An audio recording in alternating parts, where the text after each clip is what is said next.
Les gars, on vient juste d'obtenir un gros indice sur la prochaine grosse tendance du Bitcoin et des crypto-monnaies. Alors aujourd'hui les gars, au cours de cette vidéo, il faut que je passe en revue tout ce que vous devez savoir. Je vous tiendrai également au courant sur mes stratégies de trading.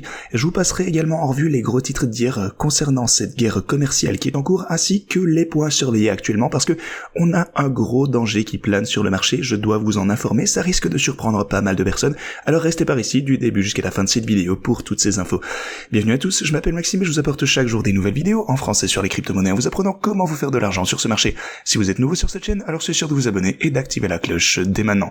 Ok, ceci étant dit, allons droit au but. Ce que vous pouvez constater du côté du Bitcoin, c'est que on est toujours dans une tendance à la hausse. Ça fait plaisir finalement d'avoir un peu de répit. On est en train, c'est vrai, de rencontrer une certaine résistance ici, et si je regarde pour le coup les moyennes mobiles, laissez-moi jeter un œil ici, donc oui, on est actuellement au-dessus de la moyenne mobile de 50 jours, mais on s'approche également de la moyenne mobile de 200 jours, juste ici, qui est cette ligne verte qui va constituer une résistance significative à la hausse.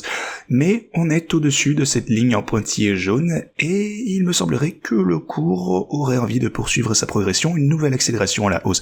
Donc ça c'est une bonne nouvelle du côté du Bitcoin, je ne vois pas de raison majeure de s'inquiéter sur les marchés. En tout cas, du point de vue de l'analyse technique, eh bien le graphique est plutôt bon pour être honnête. On a réussi à franchir le précédent sommet au 85 ici, ensuite il faudra bien sûr franchir les 87,5 et ça va constituer la prochaine résistance majeure avec la moyenne mobile de 200 jours. De plus, si vous observez les altcoins, regardez ceci, l'Ethereum continue de progresser. Vous pouvez constater que la tendance de réaliser des creux plus élevés est toujours intacte ici. Donc on réalise des creux plus élevés et actuellement on est en train de se faire rejeter par ma ligne orange aux $1650. Alors, pour le coup, ce niveau constitue une résistance importante, c'est vrai, mais si jamais on parvenait à franchir cette zone, eh bien je m'attends à une belle hausse vers tout d'abord les 1730 et puis $1761, et ensuite on pourra finalement s'attaquer aux 1800. Alors, ça va être important de suivre cette évolution. Finalement, l'Ethereum qui revient un peu à la vie. Si on enregistre une période de hausse ici en fonction de cette tendance, eh bien, je m'attendrai à ce que le reste du marché des altcoins connaisse également une légère période de hausse. Si vous prenez, pour le coup, Solana ici, on a la même chose. On tente de franchir cette résistance à la ligne orange au 135. Prenez l'exemple de Doge également. On observe une tendance latérale pour Doge. Cardano XRP, latérisation, un petit peu de hausse, petite tendance latérale majoritairement tout de même. Sinon, concernant les marchés traditionnels, on observe une légère baisse après l'ouverture en vert, vous le voyez ici. Mais le Bitcoin, de son côté, eh bien, continue toujours de progresser à la hausse. Donc c'est intéressant de constater que le Bitcoin affiche actuellement une relative force par rapport au S&P 500. Alors, si vous regardez maintenant le graphe le plus important, c'est ce dont je vous parle depuis une bonne semaine, ou même deux je pense maintenant, c'est le graphique numéro 1 à observer, c'est celui du rendement des bons du trésor. Alors, bonne nouvelle, vous pouvez voir, ce rendement est en train de baisser, ce qui suggère que le danger, donc qui était vraiment très très apparent lorsqu'on se retrouvait ici aux alentours des 4,6%, eh bien, il s'est quelque peu calmé. Ça fait plaisir.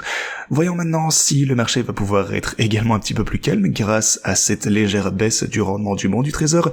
Encore une fois, on sait à quoi s'attendre et si jamais la prochaine fois on repart à la hausse, au moins on a un petit peu plus de marge de manœuvre avant, je dirais, que le marché ne recommence à paniquer lorsqu'on redépassera ce précédent sommet.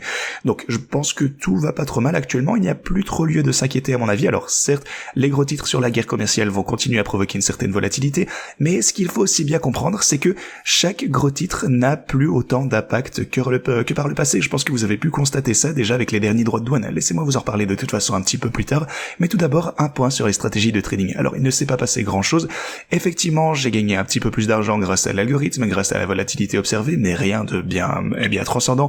Globalement les prix sont restés plutôt stables depuis les quelques derniers jours. Chaque jour qui passe de toute façon, je gagne un petit peu plus d'argent grâce à l'algorithme de Gris, qui est absolument formidable. Et bien entendu, mes stratégies short sont également rentables, tout comme mes stratégies longues. Alors, si vous souhaitez prendre position avant la prochaine hausse, ou si vous pensez peut-être qu'on est dans un marché baissier et que vous souhaitez shorter, eh bien inscrivez-vous tout d'abord sur Pionex avec ce lien. Ensuite, profitez des bonus de dépôt en utilisant ce lien. Ensuite, vous pourrez copier mes stratégies longues en utilisant le lien que vous avez juste ici. Vous pourrez copier mes stratégies short si vous souhaitez les utiliser avec ces liens. Si vous souhaitez les utiliser également pour plus de 180 autres altcoins, eh bien vous pouvez cliquer sur ce lien. Ok. Ceci étant dit, passons maintenant au gros titre. Trump a annoncé qu'il annoncerait des droits de douane sur les semi-conducteurs la semaine prochaine. Alors, On s'attendait à ce qu'il soit mis en place d'ici 1 ou 2 mois visiblement, mais maintenant, ça risque d'arriver la semaine prochaine. Bon, encore une fois, un petit changement de situation. On verra bien. Est-ce que le marché va encore s'effondrer? J'en sais rien. Comme je vous le disais, ces gros titres se multiplient et ça perd de plus en plus de leur importance. Avant, ça faisait énormément bouger le marché. Maintenant, un peu moins. Le marché n'y réagit, en tout cas plus aussi violemment, ce qui est un bon signe, à mon avis. De plus, Trump a annoncé qu'il imposerait des droits de douane sur les produits pharmaceutiques importés et le président chinois a déclaré que la Chine et le Vietnam devaient s'opposer conjointement à l'intimidation unilatérale parce que je pense que c'est compréhensible, ils en ont juste assez des États-Unis. De même, le commissaire au commerce de l'Union européenne est arrivé à Washington et ce, dans le but de tenter de négocier un accord commercial pendant les 90 jours, les 90 jours de pause qu'il leur reste avant l'entrée en vigueur des droits de douane. Mais comme je vous le disais, les rendements du Banc du Trésor américain ont affiché une tendance baissière tout au long de cette séance de trading, donc c'est vraiment crucial que ces rendements continuent comme ceci de chuter. Et ça signifie que, du moins pour le moment, les citoyens, les pays, les institutions ne se débarrassent plus de leur Banc du Trésor américain, ce qui réinstaure un peu de confiance. Sinon, un point important dont je dois vous parler, déjà on sait ce qui s'est passé avec Mantra il y a quelques jours, lors de ce flash crash où il a chuté de plus de 90%, on a observé un scénario similaire hier. On a IP, qui est passé de son cours de $4 à 3,11 ici, donc une chute immédiate de près de 30%. Mais par contre, cette fois, cette crypto s'est redressée.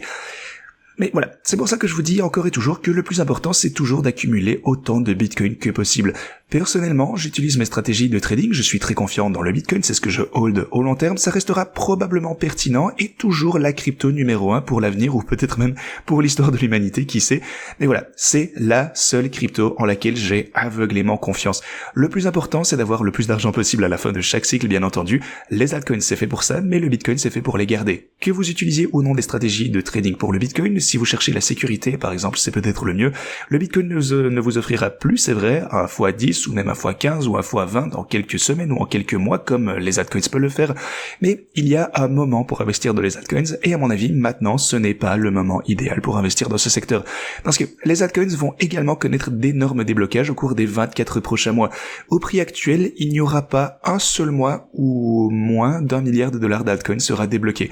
Donc, tout ceci va se retrouver déversé sur le marché, et ça, à moins qu'il y ait une forte pression d'achat, ça entraînera une baisse des prix. Bien entendu, ça va accentuer la pression vendeuse sur ces altcoins.